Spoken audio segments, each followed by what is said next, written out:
This is Valley News Live at 6. We begin with breaking news. By a vote of 57 to 43, senators acquitted former President Trump in the historic second Senate impeachment trial.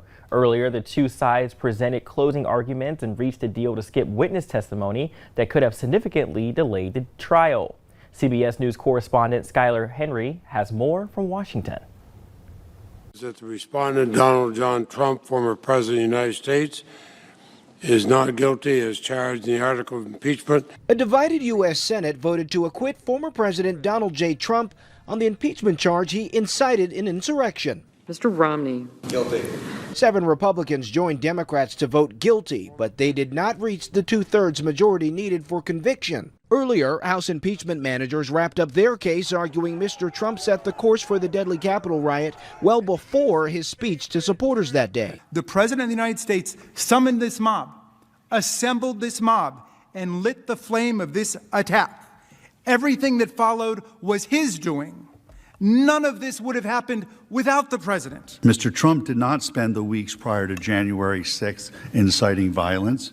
He spent those weeks pursuing his election challenge through the court system and other legal procedures. Lead House impeachment manager Jamie Raskin also said President Trump reveled in the riot and took no action to stop it. As he further incited the mob during the attack, aiming it at Vice President Mike Pence himself, while failing to quell it in either of his roles as Commander-in-Chief or his real role that day, Inciter-in-Chief. The defense continued to challenge the legitimacy of the Senate trial. This has been perhaps the most unfair and flagrantly unconstitutional proceeding in the history of the United States Senate.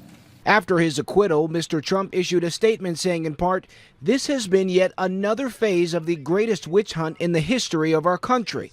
No president has ever gone through anything like it." Skylar Henry, CBS News, Washington. Saturday morning, it looked like the trial would be drawn out after a vote to dispose a witness, but the two sides reached an agreement to move forward.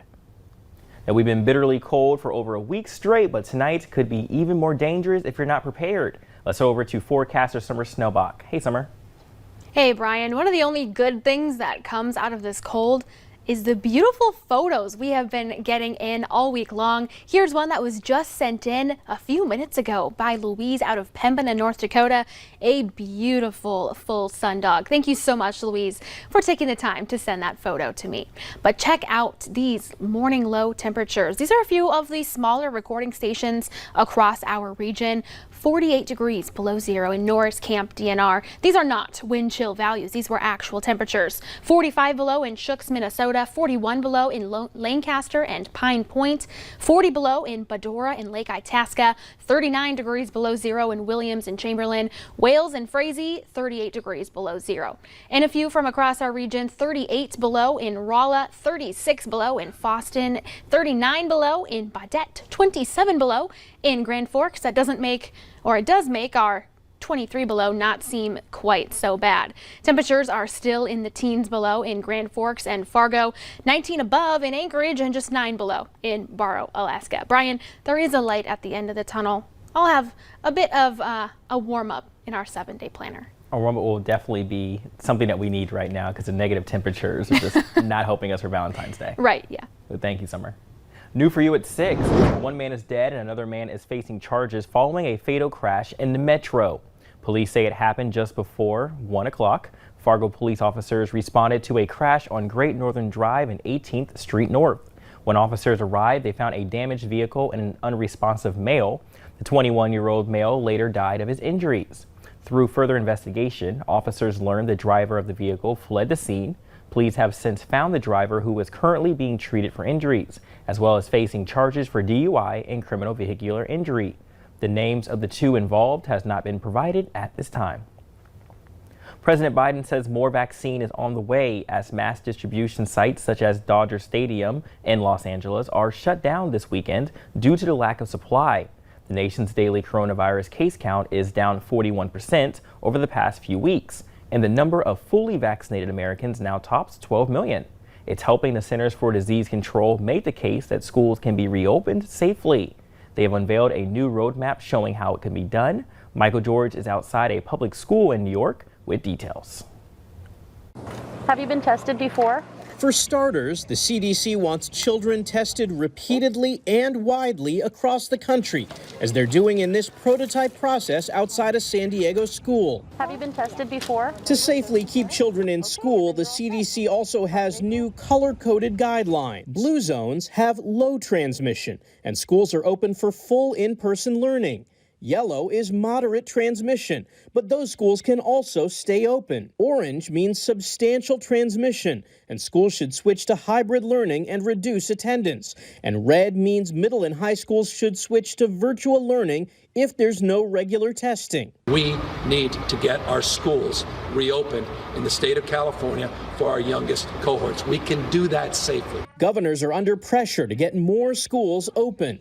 Only 28% of kids have attended school full-time, a Harvard survey reported in January. The Biden administration has set a goal of 51% of our kids back in school in the first 100 days. So Minnesota's Governor Tim Walz went to school Friday, seeking directions from educators to up the numbers. But safety concerns have been raised by teachers, and some have made getting a vaccine a prerequisite. Our preference is to have our staff vaccinated. CDC's new guidelines do not mandate vaccinations for teachers, who could get caught up in a quagmire of continued shortages. Los Angeles' Dodger Stadium, for one, shut down when doses ran out.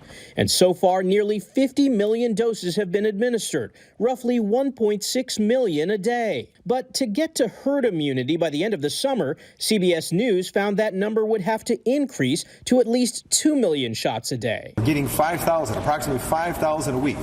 Each week we ask for 50,000. And another safety precaution being looked at, ventilation. Schools are being advised to keep their doors and windows open if the weather allows for it and upgrade their ventilation systems. Michael George, CBS News, New York. Now, Minnesota's governor is relaxing a few COVID restrictions. Starting today, capacity at bars, restaurants, and indoor entertainment venues will rise to 250 people. Up to 50 people will be allowed at private events. Governor Tim Walz's order doesn't change the limit on capacity by percentage. That means bars and restaurants still can't go above 50% capacity, and the limit for indoor entertainment venues stay at 25%.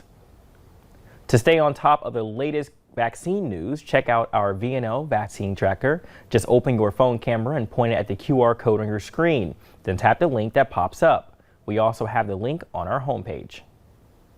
The actor North Dakotan Josh Duhamel was out in Detroit Lakes for the 25th annual Polar Plunge Fest today. The event raised over $8,100 in pledges, sold over 1,300 raffle tickets, raising over $13,000, had 38 people plunge by proxy, and raised a total amount of over $21,000 for the Boys and Girls Club of Detroit Lakes. Well, later on Valley News Live at 6, wouldn't it be nice to work from the beach? Well, one company says you can find out who in just a few minutes. Hopefully Josh has somewhere to warm up after that polar plunge. Tonight is looking even colder. In fact, it could be one of the coldest nights for many across our region since the polar vortex 2 years ago. Details are coming up after the break.